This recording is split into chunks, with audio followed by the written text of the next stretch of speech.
Region সদর দপ্তর সরাইলের পক্ষ থেকে আপনাদের সাথে এই প্রেস ব্রিফিংয়ের আয়োজন করা হয়েছে। আমি লেফটেন্যান্ট কর্নেল মোহাম্মদ তানজিলুর রহমান, অধিনায়ক হবিগঞ্জ ব্যাটালিয়ন। এই প্রেস ব্রিফিংয়ের আলোচ্য বিষয়গুলো আপনাদেরকে এখন অবহিত করব। চোরাচালান প্রতিরোধে আমাদের সাম্প্রতিক যে অ্যাচিভমেন্টগুলো আছে, আপনারা জানেন যে বাংলাদেশের মোট 4,427 কিলোমিটার সীমান্তের মধ্যে, ভারতের সাথে 4,156 কিলোমিটার এবং মায়ানমারের সাথে 271 কিলোমিটার সীমান্তের মধ্যে সরাইল রিজনের দায়িত্বপূর্ণ 1204 কিলোমিটার এলাকা বিস্তৃত। এই রিজনে 4টি সেক্টরের অধীনে 13টি ইউনিটে সর্বমোট 211টি বিওপির মাধ্যমে চোরাচালান প্রতিরোধ সহ দেশের সার্বভৌমত্ব রক্ষায় আমরা নিরলসভাবে কাজ করে যাচ্ছি। মাদক, অস্ত্র, মানব পাচার সহ বিভিন্ন অবৈধ পণ্য ও চোরাচালান রোধে নিয়মিতভাবে আমরা অভিযান পরিচালনা করছি। বিজিবি উত্তর পূর্ব রিজিয়ন সরাইলের অধীনে ইউনিটসমূহ নিরলস প্রচেষ্টা গত 1 জানুয়ারি 2026 থেকে 25 এপ্রিল 2026 পর্যন্ত নিয়মিত টহল পরিচালনার পাশাপাশি বিশেষ অভিযান পরিচালনার মাধ্যমে মোট 258,74,96,227 কোটি টাকা মূল্যের উল্লেখযোগ্য পরিমাণ মাদক এবং অন্যান্য মালামাল আটক করতে সক্ষম হয়েছে। অস্ত্র উদ্ধার অভিযানেও আমাদের সফলতা অনেক বিস্তৃত। আমরা সাম্প্রতিক সময়ে বিভিন্ন জায়গায় অভিযান করে শুধুমাত্র সরাইল রিজনের আওতাধীন ইউনিট সমূহ, অর্থাৎ যেটা বললাম আপনাদের 13টি ইউনিট, আমরা পিস্তল 1টি, কার্তুজ 8 রাউন্ড, গ্রেনেড বা বিস্ফোরক 1টি, গুলির ম্যাগাজিন 2টি, এছাড়া চাপাতি, বল্লম, চাইনিজ কুড়াল এবং ক্রিজ অন্যান্য সামগ্রী আটক করতে সক্ষম হয়েছে।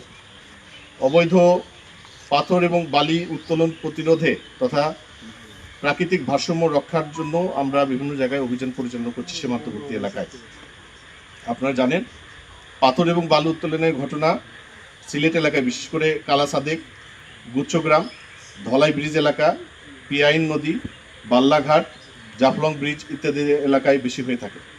এর প্রেক্ষিতে গত কয়েক মাসে বিজিবি অবৈধভাবে এই সমস্ত বালি উত্তোলনকালে 1,46,480 ঘনফিট বালু এবং 9,593 ঘনফিট পাথর জব্দ করতে সক্ষম হয়েছে। এছাড়া প্রাকৃতিক দুর্যোগ মোকাবেলার জন্য আমরা সবসময় সদা প্রস্তুত থাকি। সীমান্ত এলাকার বাসী যারা, তাদের যেন কোনো অসুবিধা না হয়। দুর্যোগকালীন সময়ে উদ্ধার তৎপরতা, ত্রাণ বিতরণ, চিকিৎসা সেবা প্রদান এবং ঝুঁকিপূর্ণ এলাকা থেকে জনগণকে নিরাপদ স্থানে নিয়ে যাওয়া এবং পুনর্বাসন কার্যক্রমে বিজিবি সক্রিয় ভূমিকা পালন করে। পাশাপাশি আমাদের জাতীয় বিভিন্ন ধরনের সম্পদ রক্ষার ক্ষেত্রে, যেমন ইলিশ মাছ বা জ্বালানি তেল, যেগুলো আমাদের সীমান্ত এলাকা দিয়ে পারাপার হতে পারে, এই সমস্ত মালামাল যেন পারাপার না হতে পারে এই জন্য আমাদের তৎপরতা অব্যাহত থাকে। একই সাথে আমাদের সীমান্ত এলাকা দিয়েও যাতে কোনো অবৈধ জিনিসপত্র প্রবেশ করতে না পারে সেজন্য আমাদের নিয়মিত কার্যক্রম এবং টহল সবসময় আমরা পরিচালনা করি। আপনারা জানেন যে আসন্ন কোরবানি ঈদের সময় অসাধু ব্যবসায়ীগণ অবৈধভাবে গরু দেশে নিয়ে এসে থাকে সীমান্ত এলাকা দিয়ে এবং কোরবানির পরে চামড়া পাচার করে থাকে। তো সামনে ঈদকে সামনে রেখে এ ধরনের কোনো অপতৎপরতা যাতে না হয় এজন্য সীমান্ত জুড়ে আমাদের নজরদারি বৃদ্ধি করা হয়েছে। পরিশেষে আমি বলতে চাই, সর্বোপরি দেশের সার্বভৌমত্ব রক্ষা, সীমান্তে শান্তি শৃঙ্খলা প্রতিষ্ঠা, চোরাচালান প্রতিরোধ, অস্ত্র গোলাবারুদ পাচার রোধ, দেশের প্রাকৃতিক সম্পদ রক্ষা এবং মাদকমুক্ত সমাজ গঠন ইত্যাদি সর্বক্ষেত্রে আইনের শাসন প্রতিষ্ঠায় বিজিবি সর্বদাই অঙ্গীকারবদ্ধ।